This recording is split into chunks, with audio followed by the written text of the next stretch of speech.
What's up, everybody? And welcome in. We're back after a day off, a little time to rest and relax and recuperate. We did hit 300,000 subscribers yesterday, so it was a good day to kind of lay low. And I needed a day. I needed a day. I wasn't feeling great when we did those videos. What was it, Monday?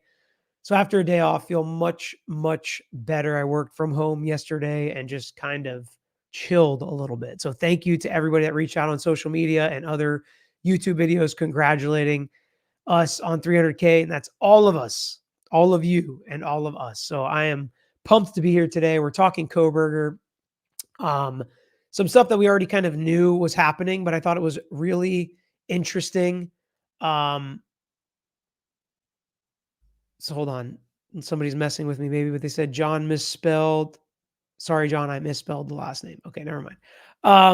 So yeah, we're talking Kohberger, stuff we already knew were going to happen, but to get the reasoning from Judge, we read these motions together. We talked about what the burden of proof should be at the grand jury level, why that matters, what all the case law says in the past, how it should be applied. And I thought it was really cool to see Judge synthesize all this, how he did his analysis, how he read and looked at arguments from both sides. To me, it gives me more confidence going forward in this case with Judge that he's going to look at things fairly. He didn't jump to a quick decision. He didn't just say no. He didn't summarily deny the claims, but he looked at it and he gave credence to these arguments. He even threw a little compliment in the end that these were well thought out and well-made arguments, even though they were losing arguments by the defense. And I want to look through and see if there are certain things I kind of could see some disagreements on with Judge, but I still respect the way he went through it and the decision he came down on. I overall agree that grand juries, the burden of proof there is probable cause and not beyond a reasonable doubt. That's the only way it makes any sense, the only way it works, all the way up to the United States Supreme Court feels that way. So I don't feel like there's a lot of wiggle room there. But some other things were interesting, just discussion points and to look at and see if we have any bones to pick with what Judge has to say. And then there's also a very interesting public order denying the confidential arguments made regarding evidence presented to the grand jury that we're going to read second, that I think is very interesting, even with just the little light that is shed on it with this public order that can give us an idea of some of the arguments the defense was making that we really can't tell what exactly was argued and what exactly was picked apart during these grand jury proceedings. But there was obviously some issues as far as the defense was concerned. So hit that like button if you guys haven't already. And go ahead and keep subscribing if you haven't yet. All right, let's get to it. Order denying the motion to dismiss the indictment for inaccurate instructions to the grand jury. And this really centers around the burden of proof and the fact that Kohberger was arguing it should be beyond a reasonable doubt, and the state was arguing it should be probable cause. The decision addresses defendant's motion to dismiss the indictment for inaccurate instructions to the grand jury. The question of law posed to the court is whether the standard of proof for a grand jury to justify an indictment is probable cause or beyond a reasonable doubt based on history, case law, and the Idaho criminal rules, specifically Rule 6 through Rule 6.8.1.c.r. The standard of proof for a grand jury to indict is probable cause. Therefore, the motion is denied.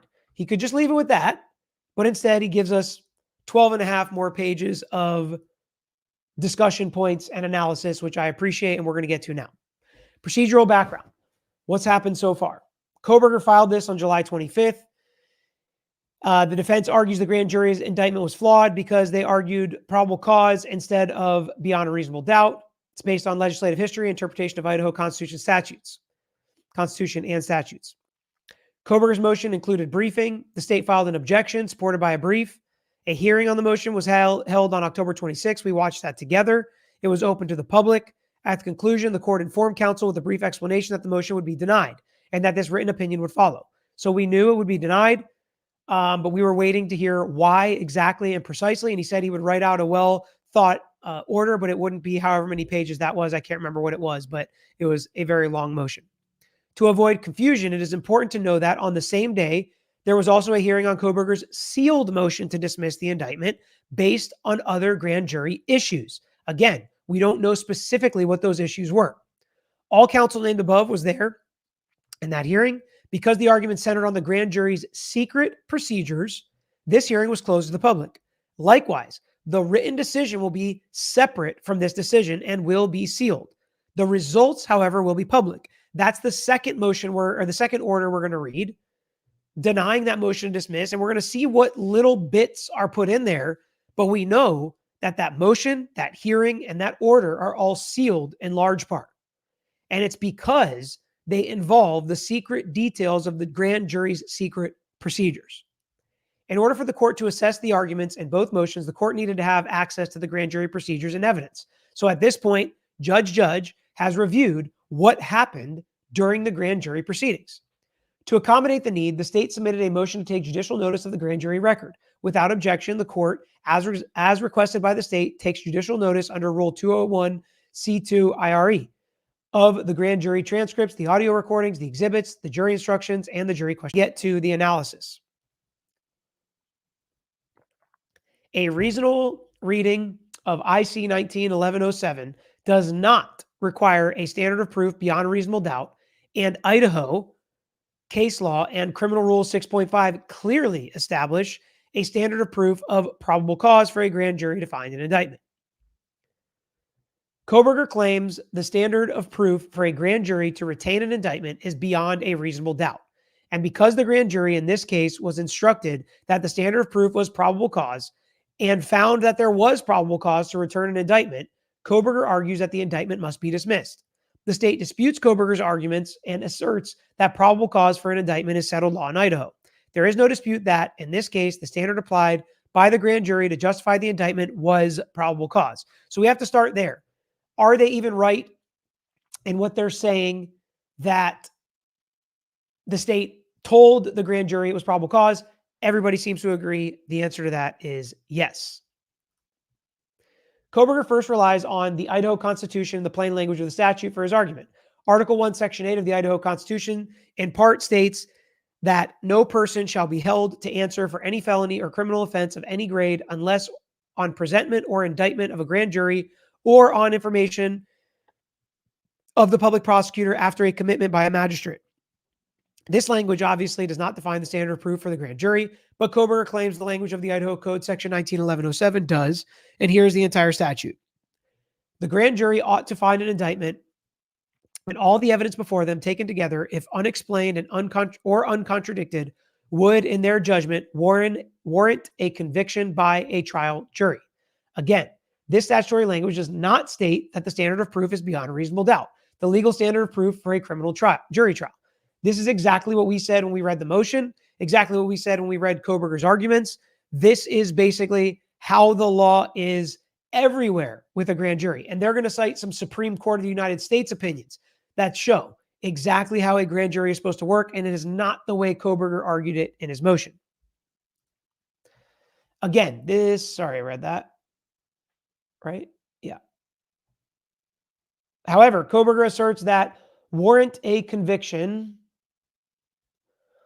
means that to find an indictment, a grand jury must find the accused guilty beyond a reasonable doubt.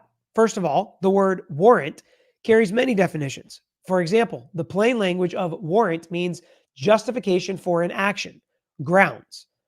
I like grounds.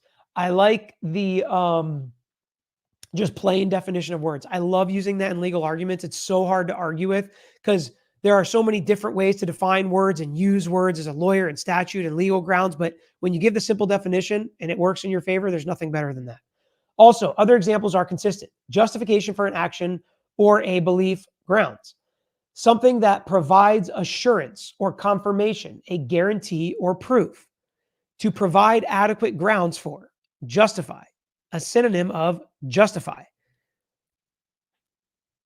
These definitions have not significantly changed over 100 years. Thus, the plain language of the word warrant easily means that after hearing the evidence, a grand jury would, in their judgment, be justified to send the accused to a trial by jury. Kohberger seems to miss this additional language of the statute, by a trial jury. The additional language provides the broader context of warrant a conviction by a trial jury. not a grand jury. One definition of probable cause is a reasonable ground for belief in existence of facts warranting the proceeds complained of. This is precisely what grand juries are charged to determine.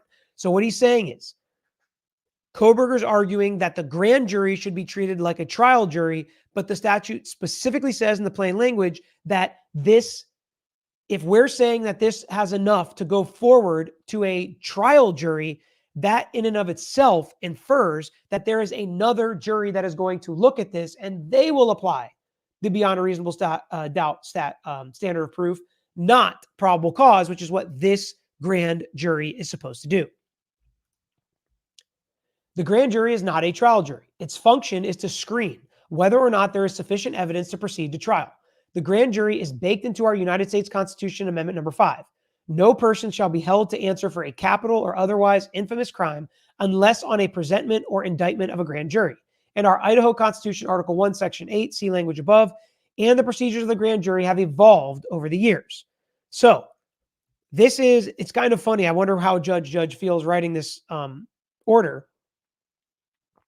But this is like a simple explanation of the point of a grand jury. This is the purpose of a grand jury: to indict, to make sure there is at least enough evidence to hold this person so that they wait until they go before a real trial jury. And that's where they get the standard of proof beyond a reasonable doubt. Or else you'd have to convict every criminal defendant twice beyond a reasonable doubt. And that doesn't make any sense. If you had to do the same thing twice and convict people twice under the same burden of proof with the same rules and the same evidence and the same law, that really doesn't make a lot of sense. In 1956, so we're going to go back, not quite as far back as the defense went, but we are going to go back. Justice Black in Costello versus the United States provides some early history of the grand jury. The Fifth Amendment provides that federal prosecutors for capital or otherwise infamous crimes must be instituted by presentments or indictment of grand juries. But neither the Fifth Amendment nor any other constitutional provision prescribes the kind of evidence upon which grand juries must act. The grand jury is an English institution brought to this country by the early colonists and incorporated in the Constitution by the founders. The basic purpose of the English grand jury was to provide a fair method for instituting criminal proceedings against persons believed to have committed crimes. Grand jurors were selected from the body of people, and their work was not hampered by rigid procedural or evidentiary rules. In this country, as in England, of old, the grand jury has convened as a body of laymen, free from technical rules, acting in secret, pledged to indict no one because of prejudice, and to free no one because of special favor. Now, does that work perfect? Is it a perfect world? Is it a utopia? No, but this is the way the system is set up. If indictments were to be held open to challenge on the ground that there was inadequate or incompetent evidence before the grand jury, the resulting delay would be great indeed. The result of such a rule would be that before trial on the merits, a defendant could always insist on a kind of preliminary trial to determine the competency and adequacy of the evidence before the grand jury. This is not required by the Fifth Amendment. An indictment returned by a legally constituted and unbiased grand jury, like an information drawn by the prosecutor, if valid on its face, is enough to call for trial of the charge on the merits. The Fifth Amendment requires nothing more. In a trial on the merits, the defendants are entitled to a strict observance of all the rules designed to bring about a fair verdict. Defendants are not entitled, however, to a rule which would result in interminable delay, but add nothing to the assurance of a fair trial. A lot of words to say. The point of the grand jury is not to provide a second trial for a criminal defendant. The point of the grand jury is not to create two bites at the apple for the defense. The point of the grand jury is to simply see if all of the evidence presented by the state is enough that we should hold this criminal defendant over for a jury trial. That's basically it, simply put.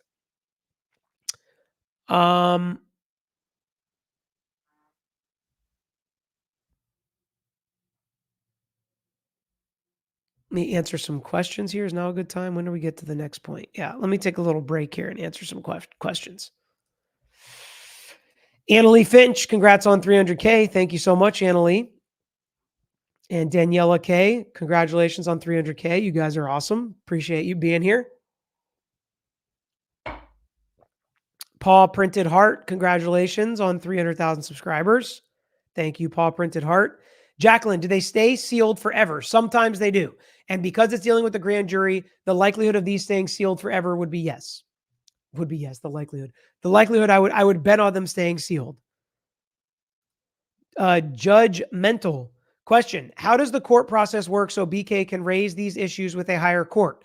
Can he only do it once he has been found guilty on appeal? So they can appeal this stuff up to a higher court, but it's unlikely it's really going to change. Like, this is just not a winning argument. I would not expect him to win this argument. There may be other arguments and maybe some things that are happening in the sealed documents, but not this one. I would be very surprised.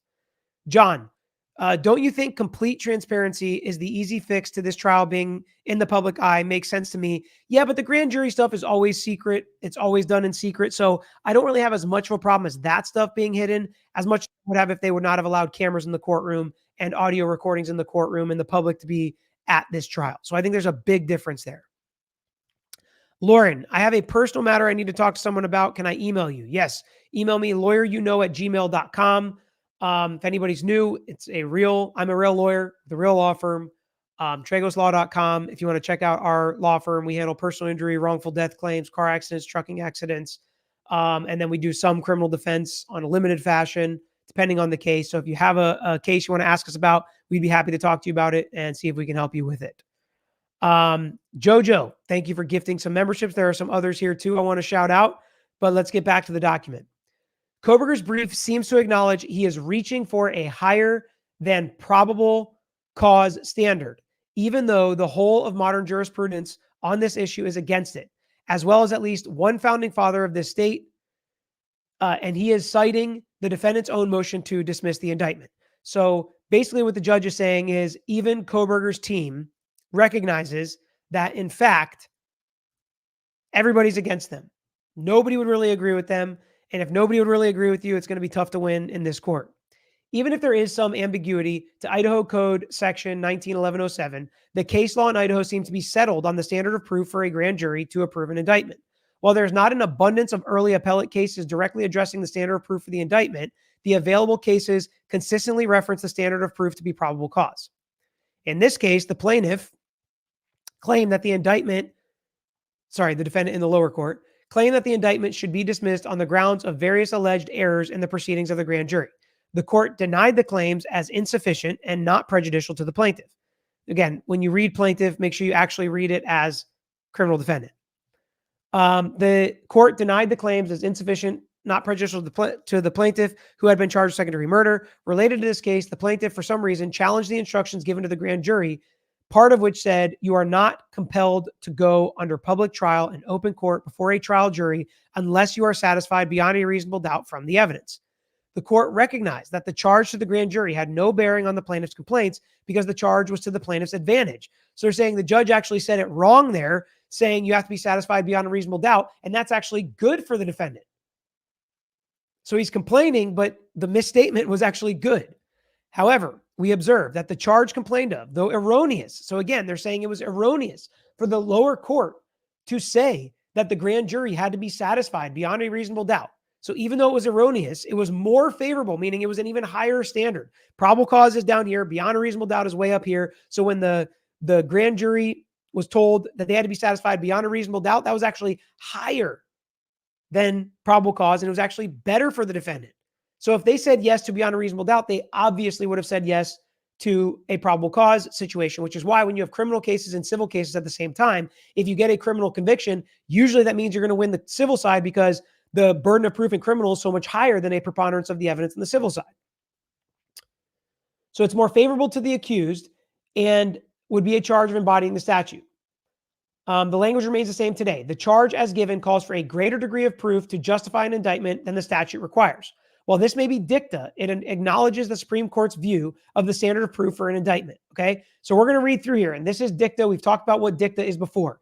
Dicta is basically the court's thoughts, how the court looks at this, how they make determinations, what was their thought process, a part of their analysis, but is not a ruling of law that must be followed necessarily. However, when you get dicta from the Supreme Court, you don't want to go against it because you know the Supreme Court disagrees with you already. So if it gets appealed up to the Supreme Court, there's a good chance you're going to lose. So dicta is still important, even though it is not the same thing as a ruling in a case. They teach you how to break this stuff down in law school. It's part of, when I went to law school, people said they're going to teach you how to think differently, read differently, and write differently. And that is absolutely true. And one of the things we have to do when we break down cases is talk about, like, what's the subject of the case? What is the ruling of law? Who are the parties? What's the argument? What's the dicta sometimes if we're reading a ruling? So we kind of have to go through and analyze all of that to really break down what we're learning when we're reading case law. So let's read some of the court's dicta and see if it answers any of the questions here that Kohberger and his team asked. A more recent and more definite acknowledgement of the standard of proof for the indictment is expressed in State v. Edmondson. The grand jury is an accusing body and not a trial court. Its functions are investigative and charging. The purpose of both a grand jury proceeding and a preliminary hearing is to determine probable cause. You know what? I actually think this is a really, really good conversation for us to have in this space. Because so many people get up in arms, myself included sometimes, when people are so quick to convict. And they're so quick to say, this person's guilty, let's convict them, let's put them in the electric chair, let's put them in prison for the rest of their life, whatever it is. Sometimes people can be really quick. And so a lot of people are like, whoa, slow down, presumed innocent. He's presumed innocent until they prove them guilty. Okay? And that's a really important factor. But sometimes what I think people are actually doing online, and if they use the proper verbiage, maybe this would come off better. But basically they're saying, based on what I've seen, I think there's enough to at least go forward against this guy or gal and put them to trial and see what a jury says and see what evidence comes out. And what that is basically is there enough for probable cause? From what we've seen, the videos, the testimony, if we've seen a deposition, if we've seen a witness say something on a news program, if we've watched a video, heard a recording, seen a document, seen a picture, and we're looking at it as the public, we're like, you know what? I get it. I get why they've been charged with this. There's enough there. But is there enough to actually prove they did it beyond a reasonable doubt? And it's an interesting exercise. But that exact exercise and the difference between those 2 points is the precise difference between the grand jury's job to just determine, is there enough? Do we want to just send this person back on the streets, or do we think there's enough there to put this person to trial before a jury and let the state have the opportunity to prove the case beyond a reasonable doubt, let them hire a defense attorney to defend them and their rights? That's what a grand jury is supposed to do. Not come to the answer of beyond a reasonable doubt the person did this. That's the difference. The purpose of a grand jury proceeding is to determine whether sufficient probable cause exists to bind the defendant over for trial. The determination of guilt and innocence is saved for a later date. As long as the grand jury has received legally sufficient evidence, which in and of itself supports a finding of probable cause, it is not for an appellate court to set aside the indictment. Without even considering the evidence used to find probable cause, we note that the prosecutor directed the grand jury that it should not indict unless all of the elements for the alleged crime are proven beyond a reasonable doubt. This is a much higher standard than is required by Idaho law. It seems very clear from that case law that probable cause is the proper standard. Beyond a reasonable doubt is too high. And even when it's been asked for in the past, they've still come back with an indictment, which I find interesting. But this was never going to be a winning argument. And the reason we're confident about it is because there's so much case law out there and so much to so closely compare it with. Eric Baker, thank you for gifting 10 memberships. State v. Martinez, the Supreme Court recognized that the law governing grand jury indictments is rooted in the numerous statutes and rules, including Idaho Code 191107, 191105, Rules 6, F, and H. The merging of the statutes and the rules suggests no conflict between the statute and the rule. If there is probable cause to believe an offense has been committed and the accused committed it, the jury ought to find an indictment. There are just so many examples of the fact that probable cause is, in fact, the proper standard of proof and not beyond a reasonable doubt. Net Woman, getting in on the gifting as well. Thank you. In the following paragraph, the court stated it must determine whether, independent of any inadmissible evidence, the grand jury received legally sufficient evidence to support a finding of probable cause. It's so hard to overturn that. We've talked about this enough. You almost always lose in the grand jury because you don't even have a lawyer there as a criminal defendant. It's just the prosecutor presenting evidence. Judges almost always find probable cause. It's not a very high burden. We've been over that.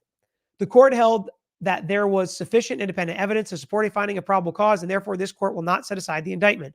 Again, what they're saying is it's very clear the burden of proof is, in fact, probable cause. Weeping Willow, thanks for gifting some memberships as well.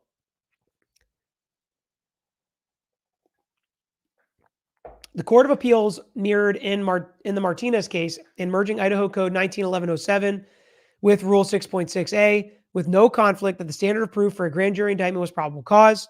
The Marsalis court referred to the collection of statutes and rules that govern Idaho grand jury proceedings, including 191107 and Rule 6.6, which are almost identical in its probable cause. If it appears to the grand jury after evidence has been presented to it that an offense has been committed and that there is probable cause to believe that the accused committed it, the jury ought to find an indictment. Probable cause exists when a grand jury has before it such evidence as would lead a reasonable person to believe that an offense has been committed and that the accused party has probably committed the offense. And that's really what it comes down to. That word, probably. Did this person probably commit the offense? And that's why it's a much lower burden than beyond a reasonable doubt.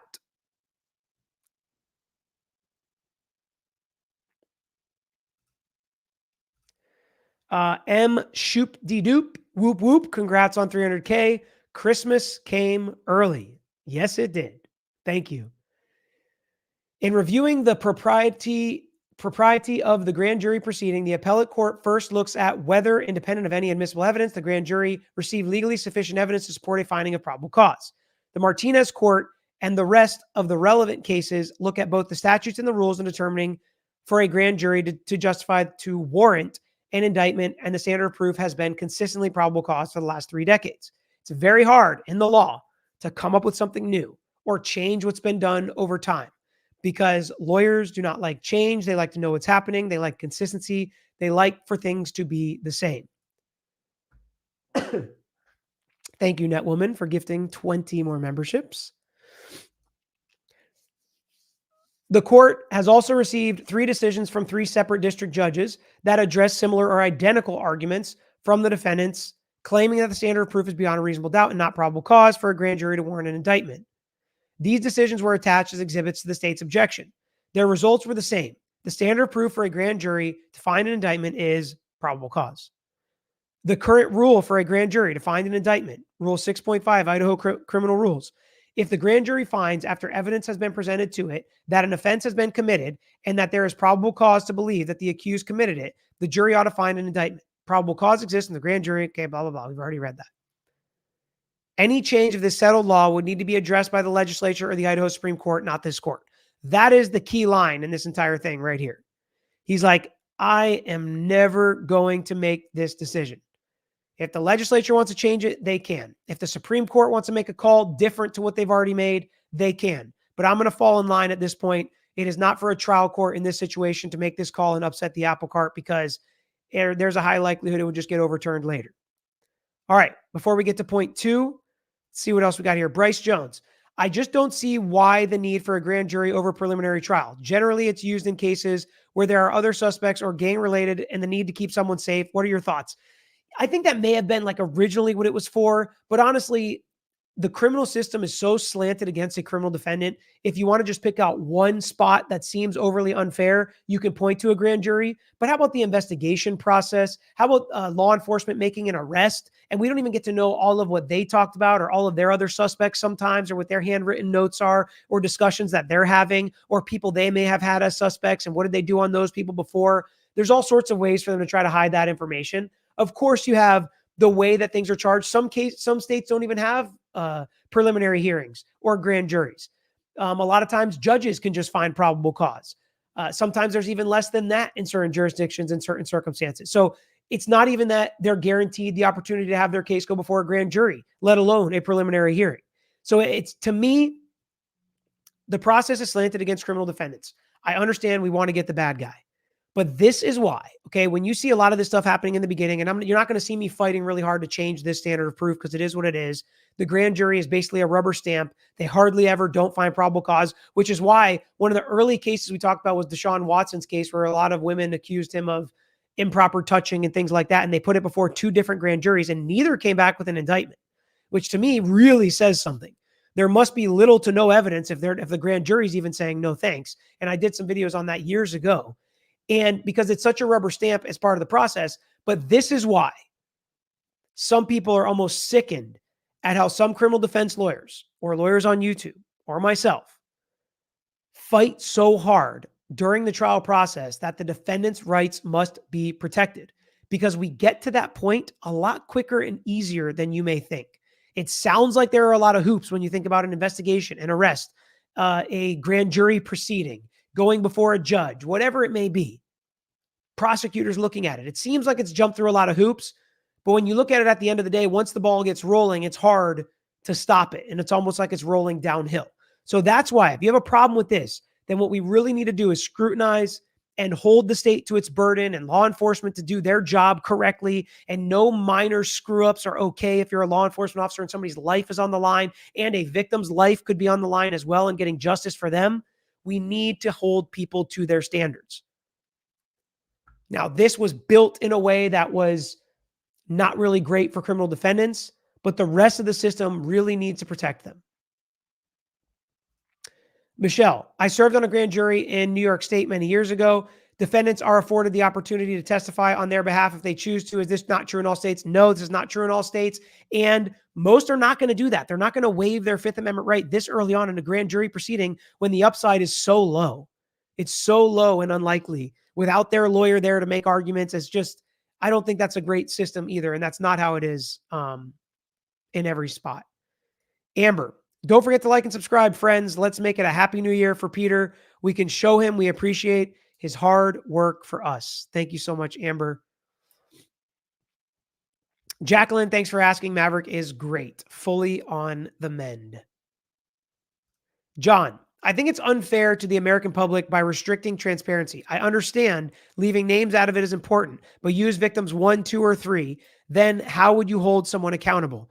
In the grand jury proceedings, there's not a whole lot of accountability. And I agree with you there. I don't put a lot of stock in grand jury proceedings, honestly.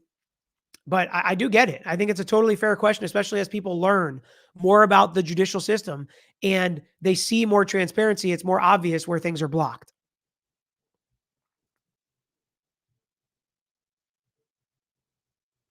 Pickle, but why is the defense going back to the house? That's so suspicious. Maybe they think they can find more. Sunshine Susie, yes, the court is going to allow cameras in the courtroom, but the court is going to control the manner and way that they are handled. Netwoman, congratulations, Peter, John, Jeff on 300K. Now the dumb question. Is this the ruling that was on the 1 million page history of the law of the entire U.S. history, or is this another motion? So this is that ruling. And verbally, he said it in the hearing that we watched together that it was going to be denied, but he said later they would come out with a written order. This is that written order that we're breaking it down together.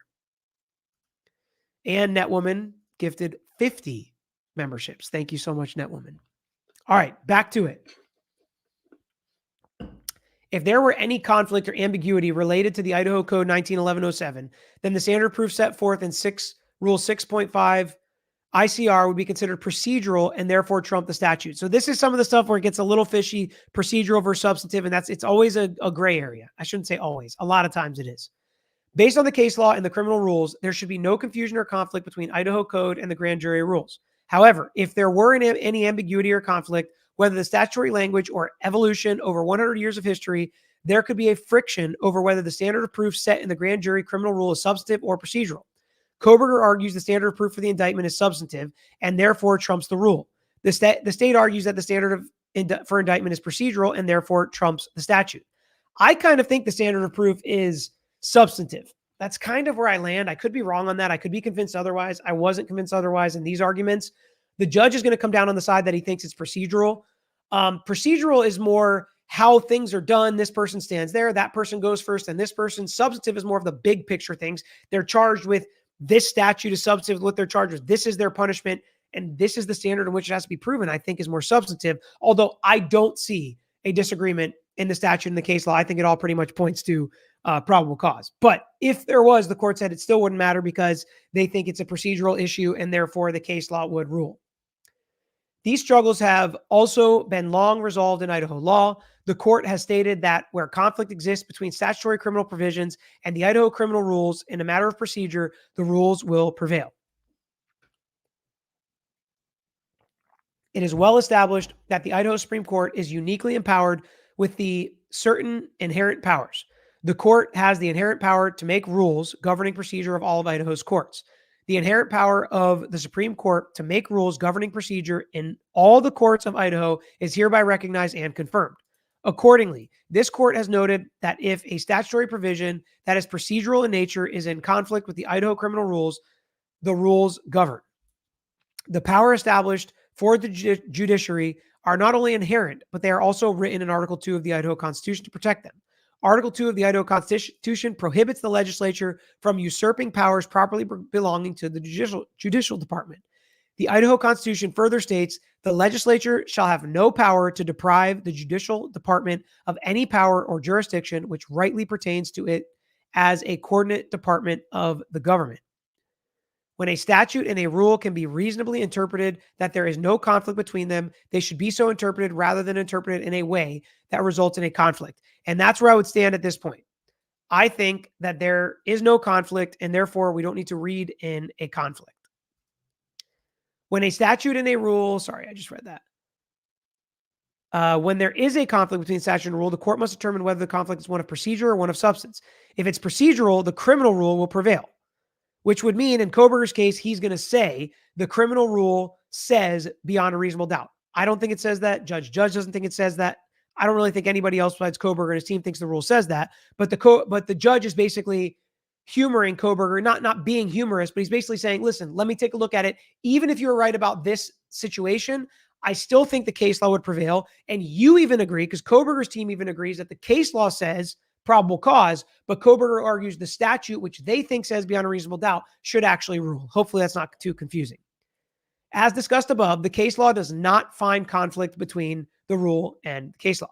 But if there was some conflict, the criminal rule would prevail because the standard of proof in the context is procedural.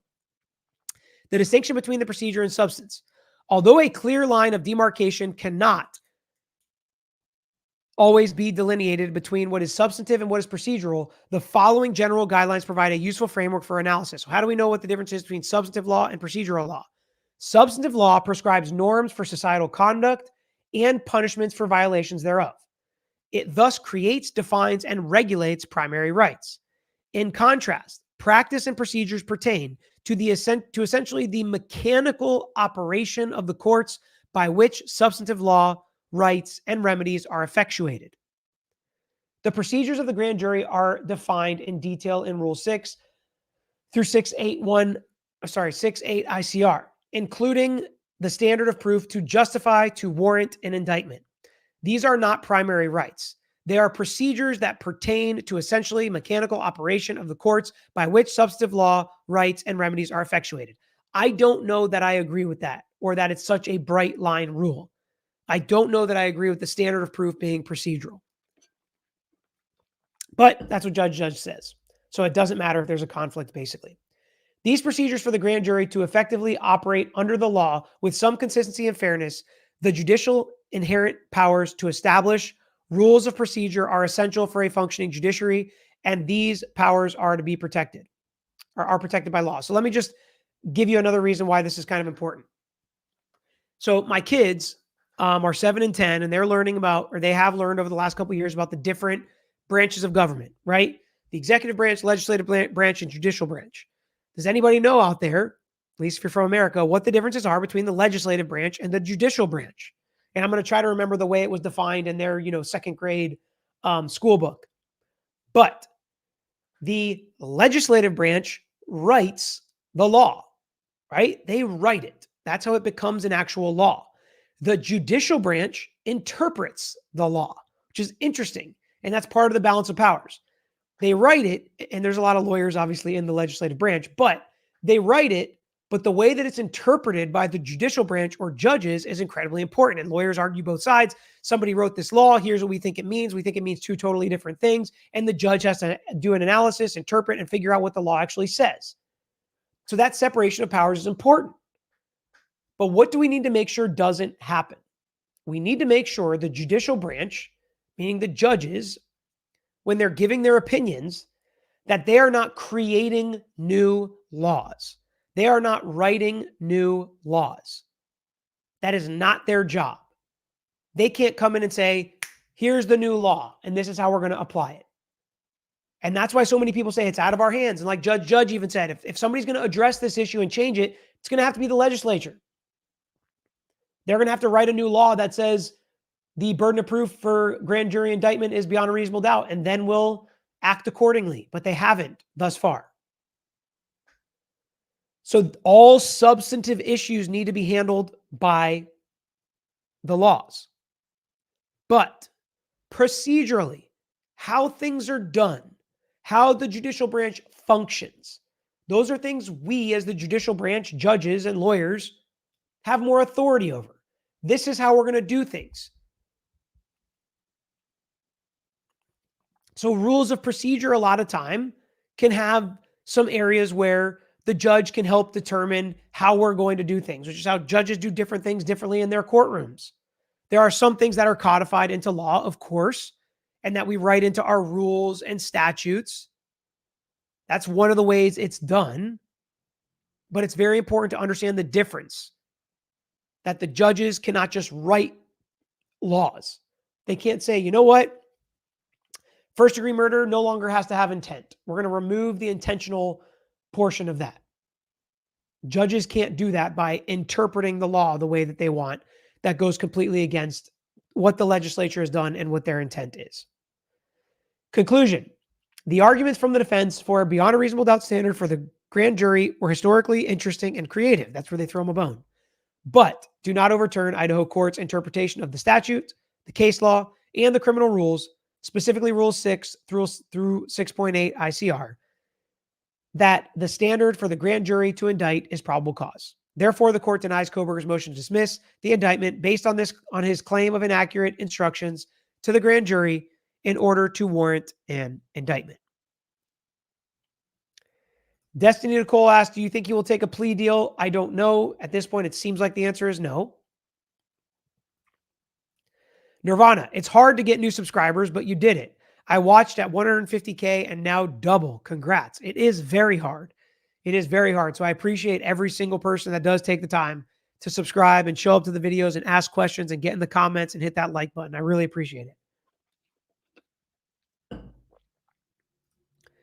Lorenz, who decides whether or not the house is demolished? At this point, it's the University of Idaho because they own it. It was gifted to them. The court could probably step in if it wanted to. Either party could probably file a motion with the court if they wanted to. It doesn't seem like the court or either party is going to do that at this point. Judy M. Any idea when this is finally going to go to trial? No, but I don't think it's going to be anytime soon. Which is kind of what I said when he initially waived his right to a speedy trial. Nell Thomas, or Thames, finally made alive. Congrats on 300K. Thank you so much, Nell.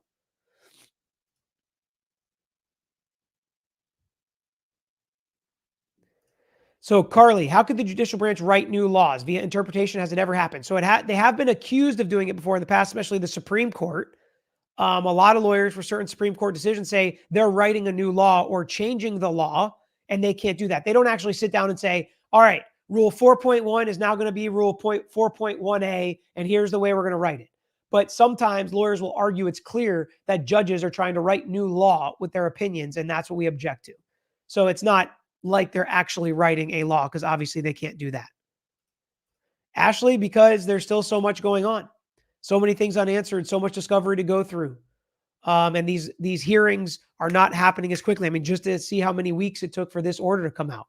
Before, it was happening much quicker. Azam, thank you so much for gifting 5 memberships. Let's jump over for a second now to The other order, the one that was dealing with the private secret motion to dismiss. So this is the public order denying the motion to dismiss the indictment on grounds of biased grand jury, inadmissible evidence, lack of sufficient evidence, and prosecutorial misconduct. So we're going to hear a little bit about what that motion to dismiss was based on. And this is not the public order, meaning this is the full order being made public. This is the portion of the order that is available to the public. So my guess is there's still another 10 pages or something like similar to his last order explaining his ruling. On August 23rd, 2023, Kohberger filed a motion to dismiss the indictment on grounds of biased grand jury, inadmissible evidence, lack of sufficient evidence, and prosecutorial misconduct in withholding exculpatory evidence. Interesting. On September 14, 2023, the state filed an objection to the defendant's second motion to dismiss the indictment. On September 20, 2023, Kohberger filed a reply to the state's objection. A hearing on the motion was held on October 26, 2023, off camera. Kohberger was represented by Ann Taylor, Jay Logson, and Elisa Massuth. The state was represented by William Thompson, Ashley Jennings, Jeff Nye, and Ingrid Beatty. This hearing was closed to the public and media cameras to protect the secrecy of the grand jury proceedings. The decision will also be sealed. However, the results of that decision are addressed in this public order for the public's benefit. Kohberger has failed to successfully challenge the indictment on grounds of juror bias, lack of sufficient admissible evidence, or prosecutorial misconduct. Kohberger was indicted by an impartial grand jury who had sufficient admissible evidence to find probable cause to believe Kohberger committed the crimes alleged by the state. Further, the state did not engage in prosecutorial misconduct in presenting their case to the jury. So this is one where we're just going to have to take the court's word for it. Thank you, Netwoman, for another 50 memberships. A lot of new members. I think I might do a second members only live in December because of all the new members. If you're a member and want a second members only live, I've got some ideas of what I would do, but a large portion will be a Q&A, get to know me kind of thing for the new members if you guys want to do that. But so when we look at this order, Kohberger argued, and we kind of knew some of the stuff that he argued, that the grand jury was biased. Either they didn't ask the right questions, they knew too much, they have already read too much, they consumed some media. We can read between the lines as basically he thinks some of the grand jurors should have been struck and they weren't struck. Therefore, they were biased grand jurors and should have never been on the grand jury making this decision in the first place as to whether or not there was probable cause to indict. Lack of sufficient evidence, meaning the state did not have enough evidence to prove the case by the standard of probable cause. That's a tough one. Almost never going to win that one. The last one is really interesting to me, though. Prosecutorial misconduct in withholding exculpatory evidence. We've heard rumblings of this. There's no way to know specifically what it was that they argue was withheld or not shown to the grand jury. But this is interesting to see if we hear more about this in the future. Now, we know the judge has looked at the transcripts of what was presented to the grand jury, and he has determined that there was enough evidence to get over probable cause, and also that there was not prosecutorial misconduct in withholding exculpatory evidence. So, to know that this was argued, when we think about withholding exculpatory evidence, that does not mean in a grand jury proceeding you have to present everything that the defense thinks might be exculpatory. There's no defense attorney, defendant doesn't make a case, no cross-examination, nothing like that. So it's not that everything that they want to present to a jury has to be presented by a prosecutor. But let me give you an example. Let's say the prosecutor has a video and the defendant is driving somewhere and there's a part of the video that shows somebody else in the car getting out of the car at the crime scene, and then the defendant getting out of the car, and they clip out the part of the video that shows somebody else getting out of the car. That would probably be withholding exculpatory evidence and prosecutorial misconduct. If you're editing evidence or clipping things out or redacting things that obviously show maybe there was somebody else involved, maybe it was somebody else altogether, whatever it might mean. But withholding exculpatory evidence does not, and that's what I want to highlight, it does not mean that they presented every single thing the defense wanted them to present, or every single thing the defense is going to present in their case.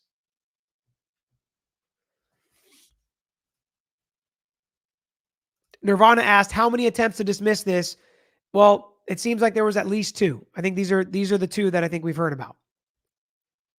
Honey Bear, will we learn everything that was presented to the grand jury when the trial starts? No. We will learn everything that's presented to the trial jury in the trial court to be considered when they're trying to determine guilt beyond a reasonable doubt. But we're not going to hear what happened to the grand. They're not going to say this was all given to the grand jury or this was not shown to the grand jury. Although in Murdoch, a lot of that came out, which I thought was really interesting. Linda, will he ever be presented with the opportunity for a plea deal? I have no idea. My guess is at some point, the state will at least offer him life, but I could be wrong about that. It seems like at least some of the victims' families would not be okay with that. Smee, is it normal to have secrecy around allegations of misconduct and withholding evidence? When it comes to grand jury proceedings, yes. It's normal for basically everything to be done in secret. I know that sounds really bad, but and maybe it's just because I'm so used to it. This is why I like John, I know, is kind of going off about it in the chat. I don't disagree with him. If there was anything else done in secret, I would complain about it. But maybe I'm just conditioned as a lawyer to know that this is secret.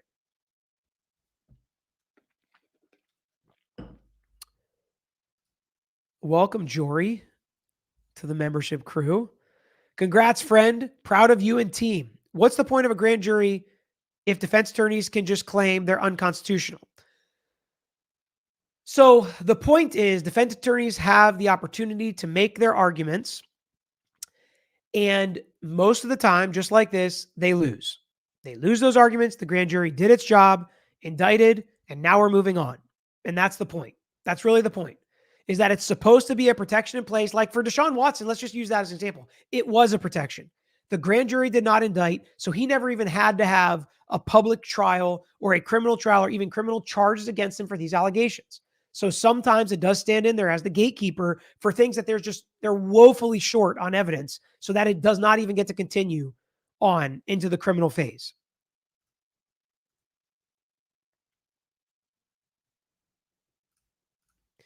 BS. Question. Can the state not show stuff to the grand jury and not put it into evidence for the actual trial? How does the defense know it exists?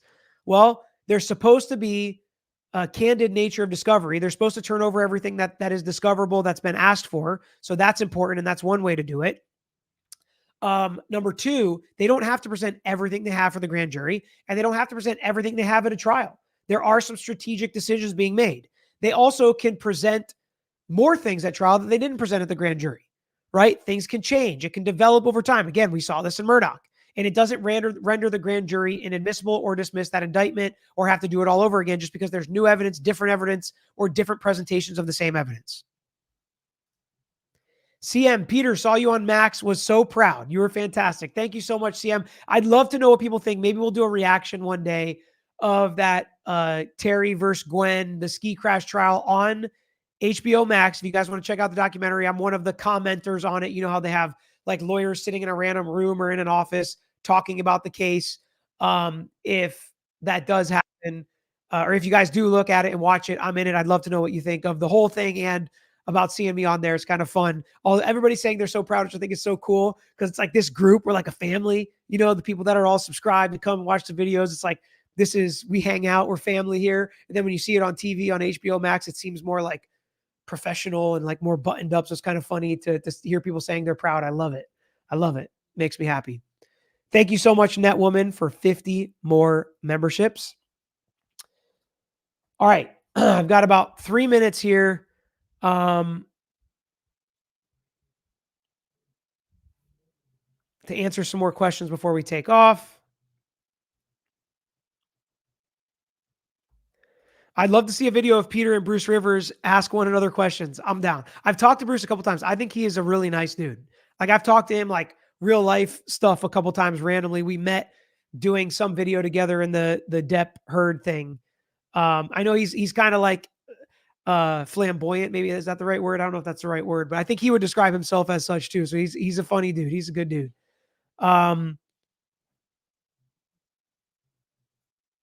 So Whitney, did they film you at your own office? No, they were filming in South Florida. And so if anybody remembers the short that I did where I was flying somewhere for one day to do something for YouTube, that was to film this.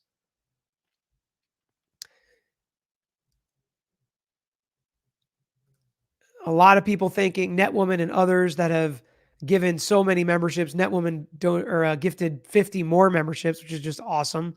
Ton of new members.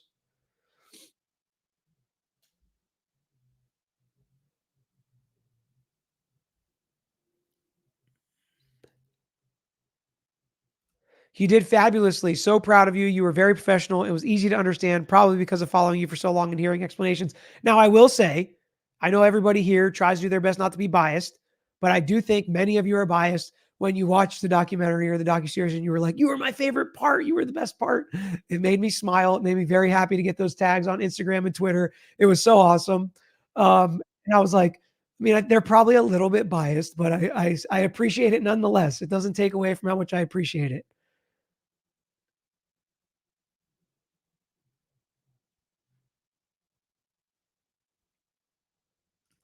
Adam, Peter, what is the advantage or disadvantage of having a grand jury indictment versus having a preliminary hearing? Congrats on 300,000 subs.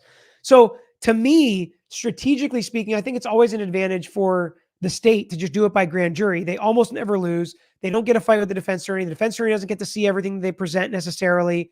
I mean, that to me strategically always seems like a benefit to the state. So, I don't know why they don't just always do it. They usually do.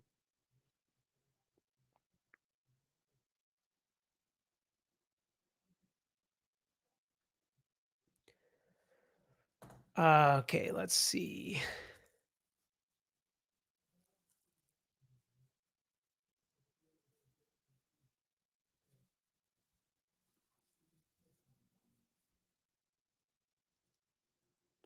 Bunch of people saying can't wait for the trial. Yeah, well, we're gonna have to wait. If you can't wait, get ready to wait. CB, welcome. Future said, yes, the Max show is really good. In my very unbiased opinion, you were the best. Zero bias. Yeah, I can feel the zero bias.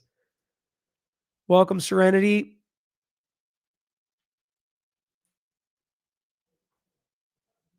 Complex Lit makes her kids watch the show. It's like I'm one of the programs for the moms out there and make the kids watch the show and they roll their eyes. That's hilarious. Azam, congratulations on 300K subs, Peter. I found you right after you hit 100K. 200K later, I'm still here. Lower You Know Fam is the best community on YouTube. Yes. And I was just thinking the other day, somebody mentioned to me, like, hey, sometimes when you mention something that you always say or whatever, explain it again because not everybody's been here for 3 years, the amount of time I've been doing these videos. So I do get that. And I feel like that's a good point, and I will do that.